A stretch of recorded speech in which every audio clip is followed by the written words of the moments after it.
Are you looking for ready for occupancy housing lot dito mismo sa Metro Santa Rosa? This is inside the Greenfield City, no? This exclusive subdivision is Pramano Residential Park, the first residential park in the Philippines and the first residential project of Greenfield dito sa Metro Santa Rosa, Laguna. So this housing lot na i-feature natin, it's a secondary housing lot. Dito pa nakatira yung owner, no? And they are upgrading sa mas malaking bahay. So this housing lot is sitting in 150 square meter and approximately, no, 300 square meter po yung floor area natin. So it has 5 bedrooms, meron tayong 2 toilet and bath, meron tayong 1 powder room. So as we can see, we have a 2 carport garage dito na may kahit massive po na kotse, kasya pa rin po, no? And on this side naman, we have a additional space for the parking. So we have a way po going to our daily kitchen dito sa side na to, and dito sa side na to is going naman sa ating lanay area. So pasok na tayo sa loob, tara. So as we enter, sasalubong sa atin, no, ito yung pinaka-foyer area natin,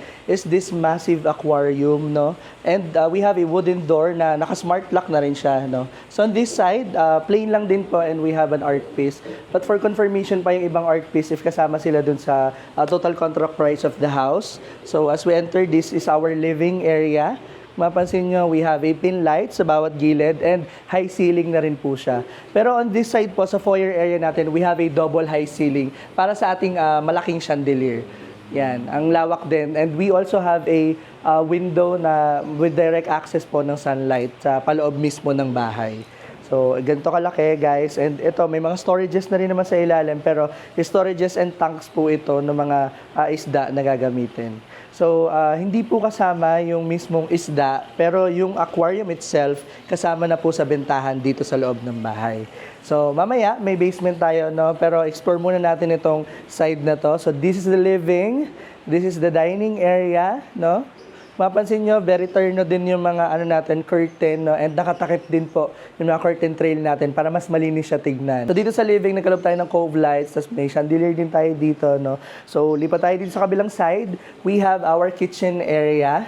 So, hindi naman siya ganun super kalaki na kitchen, no? Pero maximize din naman yung spaces. Also, nagkaroon din tayo dito na parang breakfast nook table or nagkaroon tayo na parang bar counter. Also, may kasama na rin po tayo na bar stool chair dito para if ever nagmamadali tayong mag-breakfast sa umaga, so dito na lang din po aasikasuhin or kakain, no?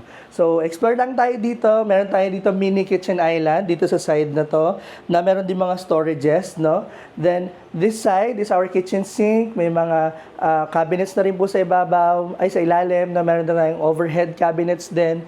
Pero yung space naman dito sa kabila, mapansin nyo, no, nandito nakalagay yung ating mga battery ng solar panels. So as per the owner, zero bill daw po yung consumption nila dito every month because of the solar. So makikita nyo na marami din pong mga air condition na gamit dito. So kasama po yan sa ino-operate or binibigyan ng supply ng solar panel. On this side, we also have a 4-door refrigerator sa ating kitchen, no? And very spacious pa rin naman. Nagkaroon din tayo dito ng space for our pantry na mga storages. And on this side talaga, yung mga battery na natin. Siguro 4 na battery or 5 battery yung meron tayo dito sa solar panel natin. Dito rin po nakalocate ang ating powder room. Ito yung itsura niya. Minimalist yung design niya, no? Tapos may LED na rin sa likod, backlight for the mirror. So meron tayong bowl, sink, and everything. So if we have guests, dito na po sila gagamit ng ating comfort room. Yan, sarado lang natin. So, dito naman guys, pag diniretso natin, after our dining, no, meron tayong access sa ating lanay area from the dining area. So, meron tayo dito mga additional na couches, na may table din tayo dito. If you love to keep pets, kagaya ng mga ganitong klaseng isda po, no, pwede po na kasama siya sa bentahan, i-negotiate lang natin with the owner or seller po, no. Pero, ayan, kakabukas lang ng ilaw at ang gaganda ng aquarium. Very maintained po yung mga isda dito, no. So, on this side naman, we have an access going to our parking area. Tapos, at the same time, yun yung nagsisilbing open space for our dogs. Tapos, plants. We have a cage dito na meron tayong mga lovebirds, no? Tapos, on this side naman is our daily kitchen, no? And dito rin po nakalocate yung mga alaga natin na aso na naka-air condition sila. So, if ever naman na gusto nila makalanghap ng sariling hangin, ito na yung pinaka-way nila. Lalabas lang sila papunta dito sa area na to. So, I guess, na-explore na natin yung ground floor. Punta naman tayo sa ating basement. From the ground floor, no, steps lang tayo ng konti dito sa side na to. Pupunta na tayo sa ating basement. So, ang basement natin, guys, it's, ginawa siyang theater room or theater area. So, makikita natin, meron tayong 5-seater dito na parang theater sofa na naka-ready built na. Pero ang napansin ko lang dito, wala pa siya ng wala pa sila ng malaking TV or for display pa lang or for installation pa siguro. Pero ang nice lang na magkaroon ng ganitong space sa bahay, no. Sometimes kasi itong basement na nagiging man cave siya, pero ito this time I think naging family room or family area siya. So a total of 5, so I guess 5 family members po na sabay-sabay na pwedeng manood dito sa area na to. So dito rin located, guys, yung dalawa nating bedroom. Tapos itong side na to is going to the 2-bedroom. Tapos meron din tayong common toilet and bath. Pero hindi natin papasukin yung bedroom or storage area dito, guys, kasi puro personal na gamit nila. Tapos yung kabilang side naman is yung staff room naman dito. So if may angels tayo kasama sa bahay, nandito po yung pinaka-kwarto nila. So this one is the common toilet and bath nila dito sa pinakababa. So in case na dito ka na nanonood, no, hindi mo na kailangan umakyat pa para sa taas para gumamit ng CR or what, no. Condition din naman po itong theater room natin. Also, may mga dehumidifier na or humidifier na nakalagay na dito. So, punta na tayo sa ating second floor. So, from the basement, ground floor, akyat naman tayo dito sa ating second floor. We have a glass railing here and a glass and wooden railing. Tapos, mapansin nyo, we have a chandelier here. Tapos, we have a curtain from ceiling to ground po, no? Dahil meron tayo ditong malaking, guys, malaking bintana dito sa side na to. So, mapapansin ko lang dito sa mga curtain dito, pare-pareho po talaga, no? Even dito sa ating packet ng hagdan na naka-cover din po sila. And I guess parang electric din sila. Same dun sa natin. Same din dun sa living area natin. So, mapansin nyo, meron tayo ditong parang gate na maliit. I guess para to sa mga dogs and para to sa mga babies ng owner natin. So, dito sa taas, nagkaroon tayo ng mini foyer dito, no? Tapos, we have a total of 3 bedrooms dito, kasama na yung master bedroom. So, nandito din yung common toilet and bath natin. So, punta muna tayo sa ating first bedroom. Tara. So, this is the first bedroom. Ayan. So, I guess ito yung room ng mga babies ni sir or ni ma'am, no? So, mapansin natin, may mga collectibles din tayo dito ng mga Hello Kitty and Sanrio, no? So, on this side, nagkaroon pa tayo ng vanity or office table dito, no? Tapos, nagkaroon tayo dito ng bed. And we also have a window dito. Additional siya. Ayan. Ang view natin is yung bakanting lote pa po na hindi pa nabibili. Tapos on this side naman, we have a built-in cabinets po sa ating first bedroom. So very minimal din naman yung size niya, yung design niya, no? And I guess perfect to if you have kids. If marami kang kids naman, halimbawa, no, pwedeng bunk bed na lang yung ipalit natin dito sa side na to. So labasan tayo ng konti, no? We have a common toilet and bath dito sa side na to. Dito, guys, same design with sa baba na powder room natin, no? Pero hindi natin masyado papasukin because maraming minimal or mga personal na gamit dito ng ating clients. So from common toilet and bath, labas na tayo ng konti, pupunta naman sa ating second bedroom. So this is our second bedroom. And napansin ko lang dito sa bawat kwarto na meron tayong mga dehumidifier o humidifier, no?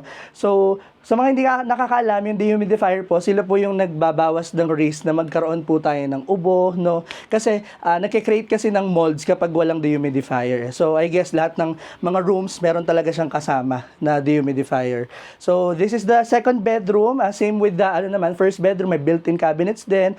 We have a bed area dito. Tapos, meron na rin tayong kasama split type, no? Meron tayo dito parang multimedia storage natin, no? So, convertible din siya into office area, I guess, upuan na lang yung kulang natin. So, ang pinagkaiba naman ito dun sa first bedroom, this second bedroom po, may access tayo sa mini balcony natin. So, hindi natin siya papasukin dahil cute size lang din naman siya, no? Also, ito guys, kasi yung naging facade ng pinakabahay natin. So, part to, and may view to nung harapan ng pinakabahay natin. Also, kita natin yung parang second gate ni Pramana Residential Park. And, dyan sa second gate, guys, dyan yung dumadaan yung mga ano natin, mga parcel natin, no? Hindi sila nakakadaan dun sa main gate natin. So, I guess this is the second bedroom. Punta na tayo sa ating master bedroom. So, this is our way going to the master bedroom. Pero before that, no, check muna natin itong common area na to. Tapos may view pa tayo ng ating double high ceiling na foyer dito sa side na to. So imagine this huge chandelier, no? Meron tayong direct access ng sunlight and may view tayo ng mga magiging guests natin pagpasok sa loob ng pintuan. And also yung malaki nating aquarium. So nakakagaan lang na loob, nakakatanggal ng stress, I guess. Makita mo yung mga flowing water, makita mo yung mga double high ceiling. Tapos alam mo yan, iba pa rin kasi nabibigyan ng energy ng mga direct sunlight eh. So I mean, kita natin yung pinakalabas, no? Very medyo nature pa. Tapos may view ka pa ng parang aquarium, di ba? So, diretso na tayo sa ating master bedroom. So, this master bedroom, guys, medyo ano lang to, kakaiba lang siya dun sa mga na-feature namin. Kasi, itong master bedroom, supposedly, ito lang talaga siya. They connect it sa parang office area. So, imagine, this is the master, this is the office area. So, may meeting ka, no? May kailangan kang tapusin. Hindi mo na kailangan dalhin siya sa loob ng master bedroom. Kasi, you have an own space dito sa area na to. Ditong area na to, no, pa-rectangle po siya, no, going sa ating balcony. So, dito sa balcony natin, we have a, ano pa dito, mini lang naman siya. So, nakakapaglagay pa sila, ma'am and sir, ng halaman. May camping chair pa rin po tayo dito. And also, meron tayong coffee area dito sa side na to.